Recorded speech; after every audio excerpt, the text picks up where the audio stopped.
This is Miss Sandra. Today I want to introduce you to Romare Bearden. He was an American artist.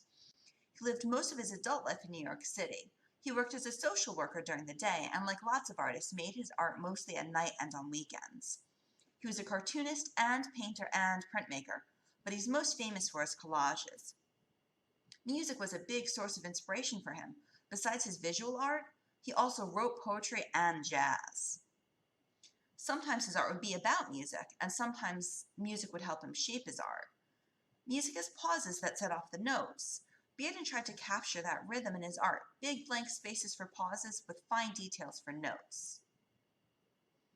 Bearden's early collages were a mix of painted background and cut photographic details. This is called the dove. He used things that reminded him of his neighborhood. There's a lot going on here. What do you notice first? How do your eyes move along the street? Do you see how even the street is a patchwork of asphalt-colored pieces? Can you find the white cat? The black cat? How about the dove? Both cats and birds show up a lot in Bearden's work. This piece is called Young Students. He made it in the same year as he made the dove. Do you see any similarities? What kind of differences do you see? Can you find the dove again? This collage is called La Primavera. Look at the lady's face. Can you see how many different pictures of faces went into making her one face? All of those pieces mean you can kind of see her face from different directions all at the same time. When Bearden's niece and nephews came to visit him, he would give them projects. One time he told them to make the 4 seasons, so they cut up things that meant the 4 seasons to them. Family teased that sometimes these pieces would end up in his artwork. Primavera means spring. In old art, it meant a person being used as the symbol of spring.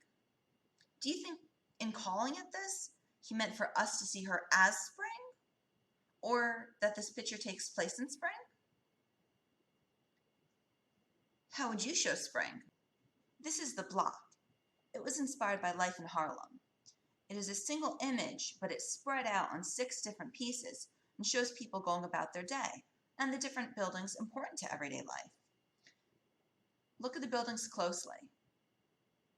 You'll probably see some windows and doors, but also if Bearden wanted to show what was going on indoors, he'd have a hole right in the wall so we could see through. It was a way of showing life and showing the real world, different from the reality of photographs. Originally, when people saw the block, they would hear a recording of street sounds playing to make it feel like you were surrounded by the city. What sounds are you used to hearing around you?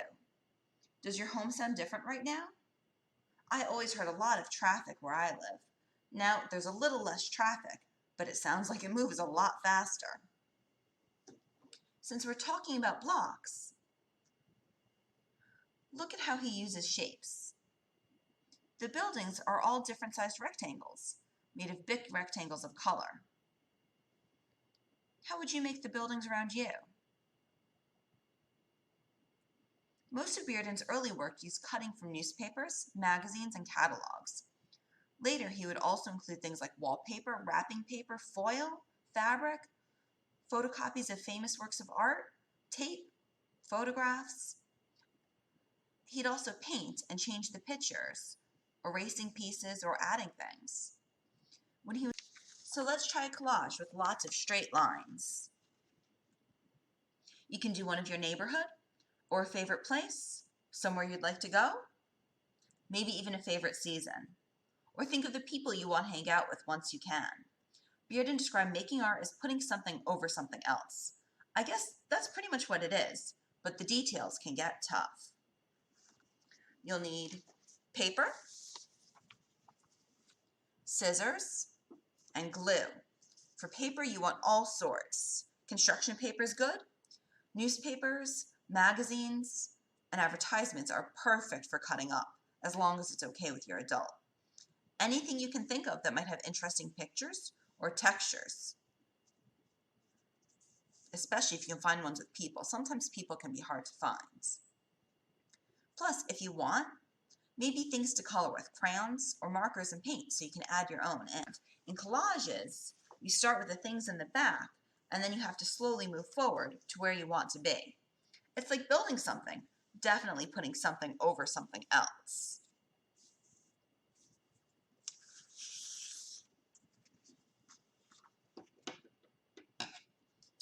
Another thing I find kind of hard is covering the whole page.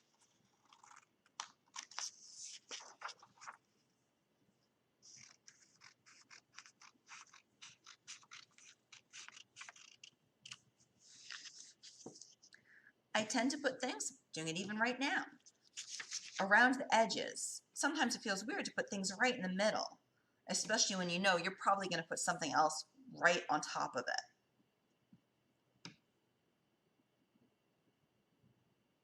But that's how collages work.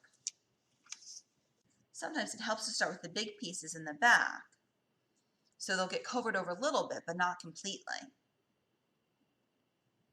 And then you can build smaller or more detailed things on top. It's like making a tower and stacking by size. And remember, there's no rules. You can color things in or change them however you like. If you want to add people but can't find the pictures you want, make your own. Just have patience with yourself. Collage can get really tricky. Take a break when you need to, experiment, and enjoy.